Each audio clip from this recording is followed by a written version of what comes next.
Ketahanan nasional negara kesatuan Republik ini penting. Kita bukan hanya menghadapi mereka yang ada di luar negara kita, tetapi yang kadang-kadang paling susah menghadapi para pengkhianat negara kesatuan Republik Indonesia. Bagaimana cara kita hanya fokus untuk bagaimana mempertahankan negara kita dari orang-orang luar, maka kita harus menguatkan dalam negeri kita dalam ketahanan nasional. Prinsip-prinsip ketahanan nasional harus dikuatkan secara geostrategis nasional bangsa Indonesia. Apa itu? 5 perkara. Pertama adalah geostrategis ketahanan kita sebagai bangsa Indonesia dilihat dari kesatuan kesejarahan. Bahwa Indonesia dari Sabang sampai Merauke adalah satu sejarah. Tidak boleh sejarahnya dipisah-pisahkan antara Sumatera, Jawa, Madura, Bali, NTT, Papua, Maluku, Sulawesi, Kalimantan. Semuanya memiliki kesatuan sejarah yang akan menyatukan kita sebagai bangsa, yang akan menyatukan kita sebagai negara kesatuan Republik Indonesia. Puluhan ribu tahun yang silam kita sudah satu sejarah. Ini adalah prinsip ketahanan nasional yang pertama yang tidak boleh diabaikan dan sejarahnya tidak boleh dirubah oleh siapapun juga.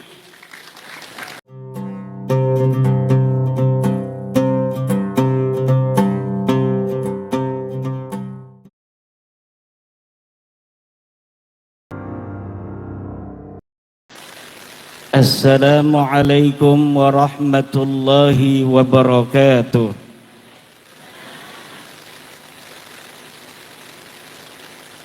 Alhamdulillah, salatan wa salaman ala rasulillah Sayyidina Muhammad ibn Abdullah wa ala alihi wa sahbihi wa mawala, amma ba'du. Maka yang saya hormati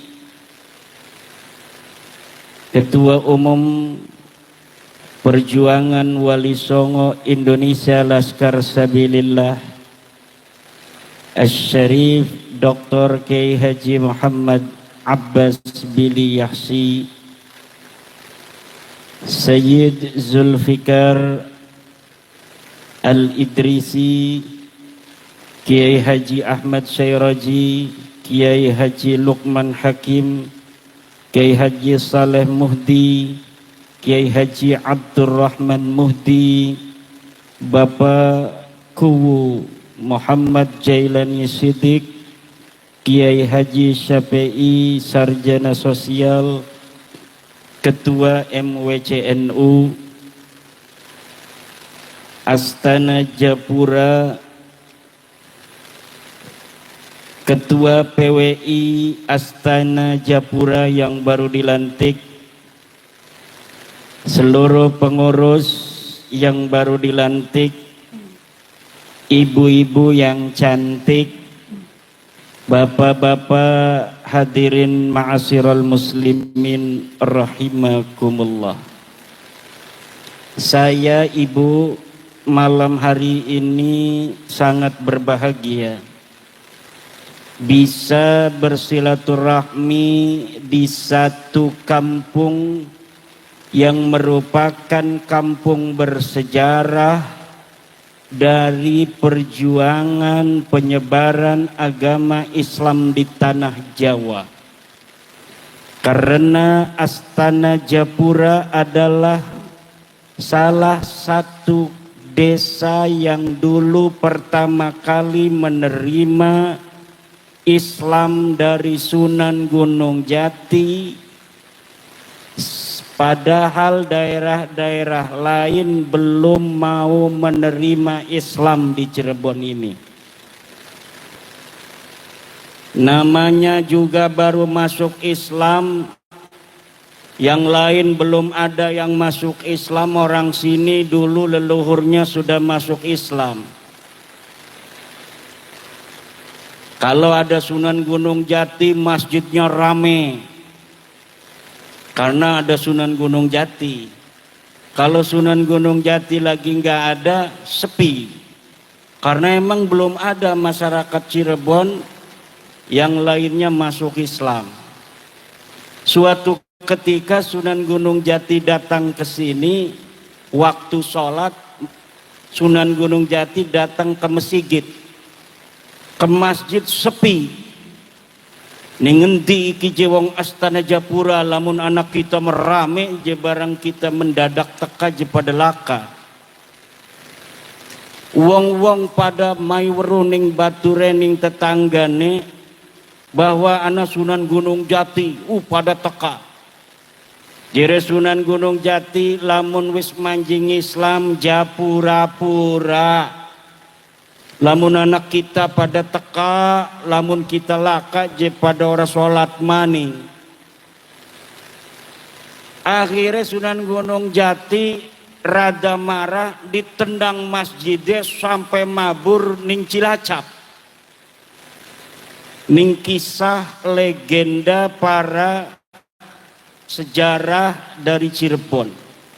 Akhirnya mulai saat itu orang Astana Japura menjadi contoh yang tidak punya lagi rasa pura-pura, tetapi betul-betul yang menjadi pengikut Sunan Gunung Jati Syarif Hidayatullah, ikut menyebarkan Islam di Cirebon, ikut pula menyebarkan agama Islam di Banten.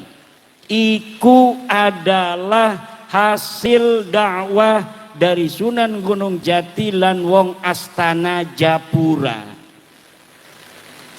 Jadi Banten sikiki ake wong Islam, di situ ada peran besar dari leluhur-leluhur orang Astana Japura. Makanya wong Banten orang macem-macem ning wong Astana Japura. Senajan durung dimai mangan gak orang ngomong kula mah. Ora kaya Yaya Abbas. Yaya Abbas mah wong buntet wong dewek. Jadi durung dimai mangan gak ngomong. Ari kula mah ora apa-apa. Wong Islamnya gak kula nang wong Astana Japura segala bengene sing nyebaraken ning Banten. Gitu Banten. Menawi bentas ceramah ma anak.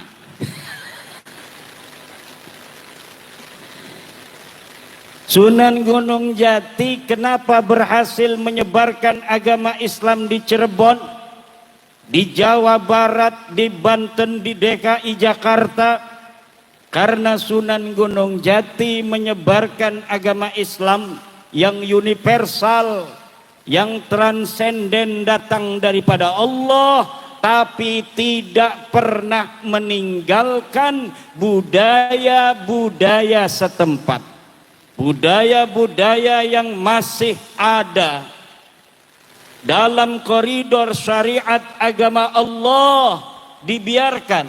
Seperti yang tadi dibicarakan oleh Asy-Syarif Abbas Bili Yahsi, semacam wayang dan lain sebagainya, itu ditolerir dalam ajaran Sunan Gunung Jati Syarif Hidayatullah. La ikraha fid din, qad tabayyana ar-rusdu minal ghai. Tidak ada paksaan di dalam agama. Qad tabayyana ar-rusdu minal ghai. Telah jelas mana yang benar, mana yang sesat.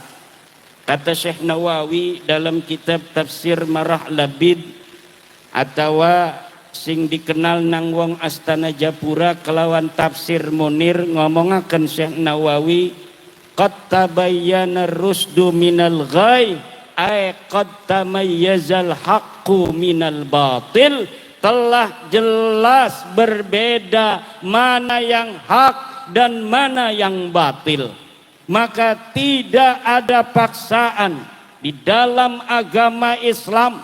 Orang Hindu, orang Buddha tidak dipaksa oleh Sunan Gunung Jati dan para wali songo untuk masuk Islam, tetapi para duat, para pendakwah, para wali songo memberikan contoh akhlak yang baik pada masyarakat. Akhirnya tanpa paksaan agama Islam di Cirebon, di Banten, di Jakarta, di Jawa Barat dan seluruh Nusantara yang disebarkan oleh para wali songo menjadi mayoritas seperti sekarang. Alhamdulillah. Maka ketahanan bangsa Indonesia sebagai bangsa yang besar, bangsa yang secara geografis berada di antara persilangan dua benua. Ada benua Asia, ada benua Australia, di tengah-tengah ada Indonesia. Ada ideologi politik liberal, ada ideologi politik komunis, di tengah-tengah ada Indonesia. Dengan 17.000 pulau, dengan 700 suku bangsa, 1.400 bahasa, dengan berbagai macam kebudayaan, seni, tradisi yang ada di Negara Kesatuan Republik Indonesia. Ini akhirnya Indonesia bersatu, menyatakan, bersumpah bahwa satu bangsa, satu bahasa, satu negara, Indonesia. Inilah ibu-ibu yang harus ibu-ibu ketahui, bahwa hari ini dunia tidak baik-baik saja. Dunia sedang mengalami perubahan yang sangat cepat. Kemarin Bashar Assad di Suriah masih jadi presiden, sekarang sudah digulingkan. Cina dan Amerika sudah mendidih ingin menguasai Laut Cina Selatan. Bisa jadi ibu dan bapak, Indonesia yang berada di tengah ini akan menjadi medan pertempuran antara kekuatan-kekuatan negara-negara yang ingin memonopoli otoritas ekonomi politik kekuasaan. Jika di dalam negeri Indonesia sendiri ketahanan pangan, ketahanan energinya lemah, maka jika suatu saat na'udzubillah terjadi peperangan dunia, maka Indonesia tidak bisa lagi untuk mempertahankan dan menjaga keberlangsungannya sebagai bangsa juga sebagai negara. Maka ibu-ibu, ketahanan nasional ini penting. Ketahanan nasional Negara Kesatuan Republik ini penting. Kita bukan hanya menghadapi mereka yang ada di luar negara kita, tetapi yang kadang-kadang paling susah menghadapi para pengkhianat Negara Kesatuan Republik Indonesia. Bagaimana cara kita hanya fokus untuk bagaimana mempertahankan negara kita dari orang-orang luar, maka kita harus menguatkan dalam negeri kita dalam ketahanan nasional. Prinsip-prinsip ketahanan nasional harus dikuatkan secara geostrategis nasional bangsa Indonesia. Apa itu? 5 perkara. Pertama adalah geostrategis ketahanan kita sebagai bangsa Indonesia dilihat dari kesatuan kesejarahan. Bahwa Indonesia dari Sabang sampai Merauke adalah satu sejarah. Tidak boleh sejarahnya dipisah-pisahkan. antara Sumatera, Jawa, Madura, Bali, NTT, Papua, Maluku, Sulawesi, Kalimantan, semuanya memiliki kesatuan sejarah yang akan menyatukan kita sebagai bangsa, yang akan menyatukan kita sebagai negara kesatuan Republik Indonesia. Puluhan ribu tahun yang silam kita sudah satu sejarah. Ini adalah prinsip ketahanan nasional yang pertama yang tidak boleh diabaikan dan sejarahnya tidak boleh dirubah oleh siapapun juga. Apabila kesatuan kesejarahan bangsa Indonesia ini ada yang merubah, ketahanan nasional ini akan mengalami sebuah retakan yang dari situ musuh akan dapat dengan mudah untuk menguasai kita. Maka jaga di Astana Japura ini. Di sini banyak makam para wali-wali. Jangan sampai makamnya dirubah jadi Ba'lawi. Di sini kesejarahan Sunan Gunung Jati, para wali-wali di Cirebon.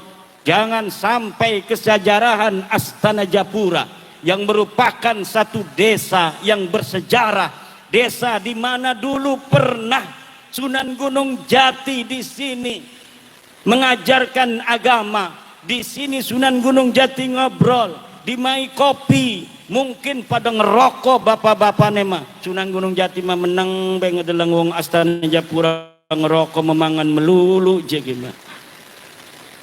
Jangan sampai sejarahnya ada yang merubah. Jangan sampai segala kearifan lokal Astana Japura, kuda liman kayak maung sing tak enggoka aja sampai hilang. Budaya-budaya jangan sampai hilang. Kenapa? Karena kesatuan kebudayaan juga merupakan salah satu prinsip-prinsip ketahanan nasional. Yang kedua prinsip ketahanan nasional adalah kesatuan kebudayaan. Budaya yang ada di Indonesia adalah kebudayaan Indonesia yang merupakan kebudayaan dari suku-suku bangsa, ratusan suku bangsa Indonesia yang budaya dan tradisinya saling mengait antara satu suku bangsa dengan suku bangsa yang lainnya, kemudian menjadi kebudayaan nasional bangsa Indo. Jangan sampai kebudayaan nasional Indonesia ini hilang. Kenapa? Salah satu prinsip ketahanan nasional adalah kebudayaan. Jika masyarakat berbudaya yang ada di Indonesia ini budayanya sudah hilang, diganti oleh budaya-budaya luar, baik budaya luar yang merupakan budaya barat atau budaya-budaya Arab, kemudian kita lupakan budaya Astana Japura, kita lupakan budaya Madura, kita lupakan budaya Banten, kita lupakan budaya Kalimantan, budaya Dayak, kita lupakan budaya Aceh, kita lupakan budaya orang-orang Batak, kita lupakan budaya Mandailing Natal, kita lupakan budaya Jambi, kita lupakan budaya Palembang, kita lupakan budaya Pagaruyung, kita lupakan budaya Lampung, kita lupakan budaya Bengkulu dan lain sebagainya. Maka ketika budaya itu sudah hilang, musuh akan mudah mencaplok negara kesatuan Republik Indonesia. Karena identitasnya sudah berubah, sudah tidak ada lagi identitas nasional. Kita sebagai bangsa yang berbudaya, bangsa yang terdiri dari berbagai macam suku bangsa yang telah berikrar untuk menjadi satu bangsa, bangsa Indonesia.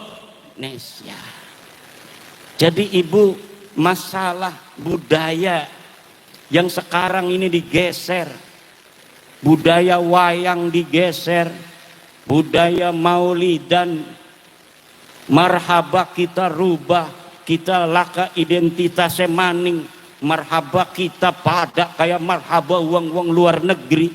Akhirnya budaya marhaba kitanya tidak ada, seakan-akan semuanya sama. Yang menyebarkan agama Islam di sana dengan di sini sama.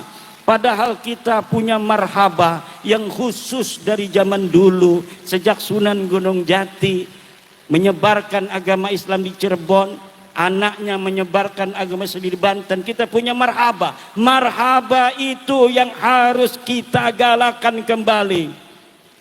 Marhaban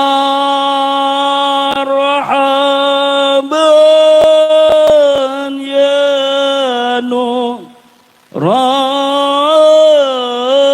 ini marhaba. Bengenlah ke speaker teger kurungune ke bapak-bapak sing tua-tua ke bari ngedengkek bening musola kening tembok bareng tangi uang wis pada laka kabeh. Marhaba ganti, kosidahan kiai-kiai ganti jadi perkutuk makanan joget-joget segala macam. Ini adalah ketahanan nasional kita, berarti sudah jebol. Kalau ketahanan nasional kita sudah jebol, salah satu prinsip ketahanan nasional adalah kesatuan kebudayaan nasional kita bangsa Indonesia. Jika budayanya sudah dijebol, maka negaranya gampang dirampok. Kotane wis dirampok, embu Cirebon mah. Hari Banten mah adoh Malwani. Tapi Tegal wis ana haul Tegal. Sing haul dudu wong Tegal. Sing dihauli dudu wong Tegal. Raine dudu rai wong Tegal. Cungure dudu cungur wong Tegal. Solo wis dirampok aran kotane haul Solo. Sing dihauli dudu Kanjeng Sinuhun Raja Surakarta. Tapi sing dihauli kelawan nama haul Solo adalah orang yang bukan orang Solo. Budaya Solo yang begitu luhur sekarang ditinggalkan oleh orang Solonya sendiri, hanya ada di sekitar keraton saja. Apabila budaya ini sudah jebol, maka sebentar lagi negara bangsa ini akan jebol. Gresik wis ana haul Gresik. Kabeh kok haul Cirebon bisa jadi ana haul Astana Japura. Sing dihauli duduk Kiai Sairoji. Ki Sairoji masih urip engko 100 tahun maning muragnya. Ana misalnya ning kene Kiai Bengen, Pangeran Sindang Garuda sing nglawan Amuk Marugul, nggih boten? Bengen mana Pangeran Sindang Garuda. Apa artinya Garuda? Lah lamun bangsa Indonesia hari ini dasarnya adalah Garuda. Lawang Astana Japura mah 1500 Masehi sudah kenal dengan Garuda, karena di sini dulu ada seorang pendekar bernama Pangeran Sindang Garuda. Pangeran Sindang Garuda datang, itu kira-kira beberapa saat lagi kemudian Sunan Gunung Jati Syarif Hidayatullah menyebarkan agama Islam di Cirebon. Amuk Marugul ngamuk, arane gak amuk. Ngamuk Amuk Marugul ning Astana Japura ki. Laka sing bisa ngelawan ning Amuk Marugul jere Raja Astana Japura arane Prabu Handayanang. Handiang. Prabu Handiang jere Prabu Handiang, saya punya anak bernama Dewi Rara Kuning. Ayu uangnya, wong Astana Japura mah wadone ayu-ayu. Bengen. Wah, arane Rara Kuning. Lamun ibune Sunan Gunung Jati arane Rara Santang, lamun wong Astana Japura arane Dewi Rara Kuning. Jere apa arane Prabu Handiang. Siapa orang yang bisa mengalahkan Amuk Marugul, maka dia akan saya kawinkan dengan yang namanya Dewi Rara Kuning. Kayane lamun kula wis ana waktu iku sing Banten teka mrene akan ikut sayembara untuk mengalahkan Amuk Marugul. Paling-paling ning kene saingane Kiai Abbas doang. Akan saya lawan Kiai Abbas kalau saya waktu itu sudah ada.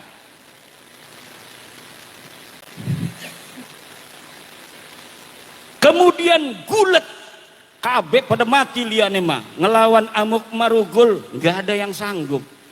Barang Pangeran Sindang Garuda, namanya Garuda.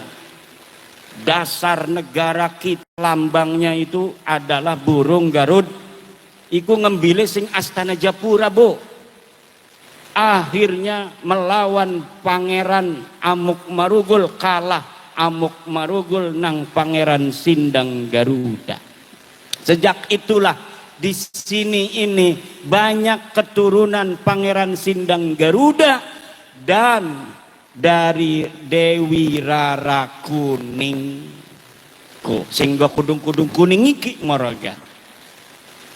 Karena Dewi Rara Kuning ku ibu-ibu ku ayu lagi nome iki. Masya Allah, iki wonge mesti diomongke maki. Dewi Rara Kuning. Nah ini budaya. Lakula wong Banten bae weruh sejarah Astana Japura.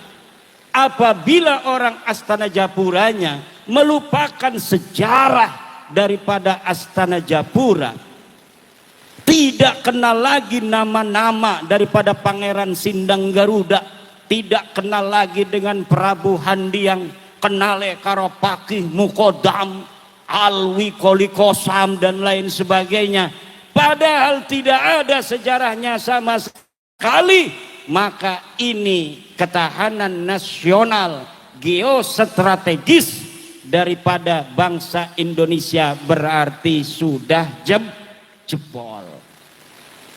Apalagi itu geostrategis, ketahanan nasional bangsa kita yang harus dijaga adalah kesatuan wilayah. Wilayah Indonesia dari Sabang sampai Merauke tidak boleh ada sejengkal pun yang mengambilnya. Kuburan 1 meter kali 2 meter iku didokoni aran wong Yaman bin Yahya, padahal di situ tidak ada kuburannya. Berarti sejengkal tanah Indonesia sudah direbut oleh bangsa lain. Tepuk tangan. Wedine luwe tepuk tangan mentang-mentang wis jam 1 kok dalam maning. Iki taga jere kula iki acara sampai jam 1 ning Banten mah acaraku jam 11 riren. Ning kene sampai jam 1 mbek arep mulai ceramah. Dalam maning Bu ya. Ketahanan nasional yang lainnya prinsipnya adalah kesatuan nasib. Indonesia seluruh bangsa-bangsa yang ada di dalamnya satu nasib, yaitu dalam suka dan duka. Zaman prasejarah kita penuh kebanggaan dan kemuliaan. Zaman dinasti Sailendra kita penuh kebanggaan kemuliaan. Kita satu nasib sepenanggungan. Kemudian ketika kolonial Belanda datang, kita satu nasib, sama-sama kita dijajah oleh orang-orang Eropa. Kemudian kita berjuang, kita perang melawan bangsa asing. Merdeka 1945. Kita satu kesatuan nasib, yaitu merdeka. Kemudian hari ini kita bersama-sama satu nasib menjadi bangsa Indonesia dengan negara kesatuan Republik Indonesia. Maka ketahanan nasional Karena kesatuan nasib ini harus dijaga dan diperkenalkan oleh kita kepada anak-anak, sehingga kita orang Cirebon tidak menganggap orang lain kepada orang Maluku, karena kita saudara, kita satu keturunan, kita satu wilayah, kita satu kebudayaan, kita satu nasib sepenanggungan. Tidak boleh orang Papua itu merasa dia bukan bagian dari kita orang Jawa. Dia saudara kita yang harus dimuliakan semulia-mulianya, sebagaimana kita memuliakan bangsa Cirebon. Orang Banten memuliakan orang Cirebon wajar, masih sedulur, masih parak duluranane. Tapi bagaimana orang Banten, bagaimana orang Cirebon merasa betul-betul saudara dengan seluruh bangsa yang ada di tanah air negara kesatuan Republik Indonesia. Ini yang harus dikembangkan lagi, ini yang harus diajarkan, bahwa seluruh manusia yang hidup dalam kesejarahan bersama ribuan tahun yang silam di atas tanah Nusantara ini, semuanya adalah saudara, semuanya satu nasib, satu penanggungan, satu wilayah, satu kesejarahan, dan terakhir satu kerohanian sesuai dengan Pancasila. Sila pertama, ketuhanan yang Maha Esa, ketahanan nasional. Prinsipnya yang terakhir adalah bahwa bangsa Indonesia ini satu kerohanian, yaitu percaya kepada Allah Subhanahu wa Ta'ala. Ini prinsip-prinsip geostrategis bangsa Indonesia, yaitu ketahanan nasional. Bagaimana ketahanan nasional ini selalu dipupuk untuk diajarkan sebagai wawasan Nusantara. Tidak boleh kita merasa sebagai bangsa Indonesia inferior terhadap bangsa-bangsa lain. Kita memiliki kesejarahan yang begitu luhur. Kita bisa membuat Borobudur. Masa lalu orang tidak ada material, tidak ada material Cina, tetapi kita sudah bisa bikin Borobudur, kita sudah bisa bikin Prambanan, kita sudah bisa bikin Roro Jonggrang, peradaban Gunung Padang di Jawa Barat, Goa Sarage, dan lain sebagainya. Wallahu huwal muwafiqu ila aqwami tariqin. Wassalamualaikum warahmatullahi wabarakatuh.